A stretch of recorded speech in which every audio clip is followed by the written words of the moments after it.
Oi, oi, welcome to Lockdown Day 75. What's your excuse for not knowing God?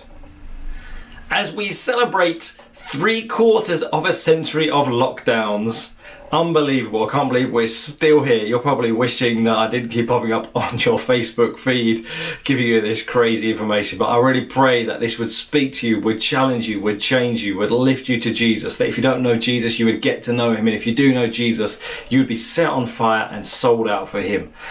And we are looking at these early Christians back in Rome. They're written, this letter by Paul, trying to encourage them, trying to lift them up.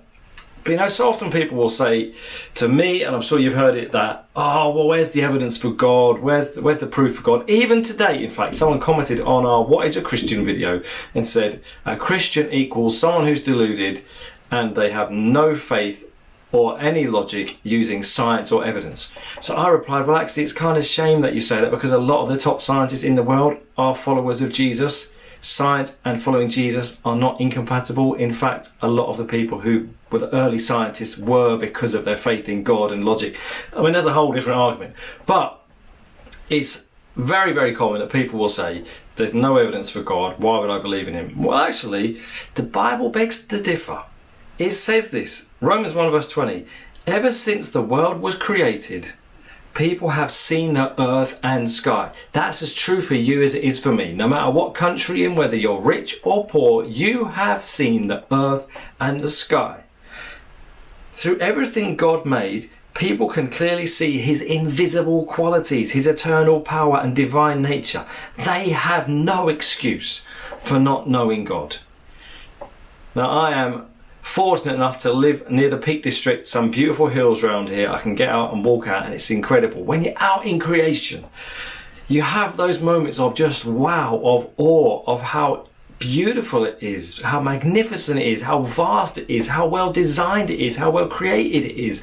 No matter whether you look at the massive scale of the universe down to the tiniest thing you can look at through a microscope, the detail is phenomenal.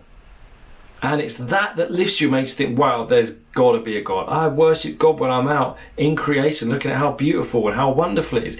Every human being has that same sense.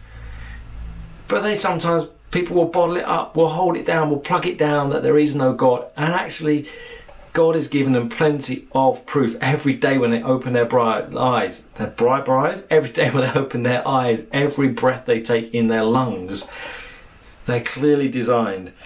But it's really tragic that what happens when they say there is no God. Because God says, okay, if you say that you don't want to know me, I'm going to leave you to yourself. You're going to get what you want. And doesn't this description of their society sound just like ours all these years later? Their lives are full of wickedness, sin, greed, hate, envy, murder, quarrelling, deception, gossip, backstabbers. They hate God, they're proud, boastful, they try and find new ways to sin, they disobey their parents, are rebellious. That sounds just like Britain in 2020. And it's heartbreaking because people have rejected God. That's why we're in this place. What can you do as a follower of Jesus? You can pray. You can ask God to turn our nation back to him. We can be a mouthpiece who doesn't hold back, who isn't shy, who isn't quiet, but who's loud and proud.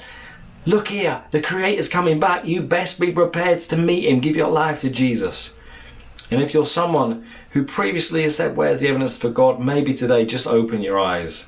Look around you. God is speaking to you, desperate for you to have a relationship with him. Don't turn your back on him and go down that route of destruction. Choose life today. Praying that God would speak to you, would encourage you. Have a great day. God bless.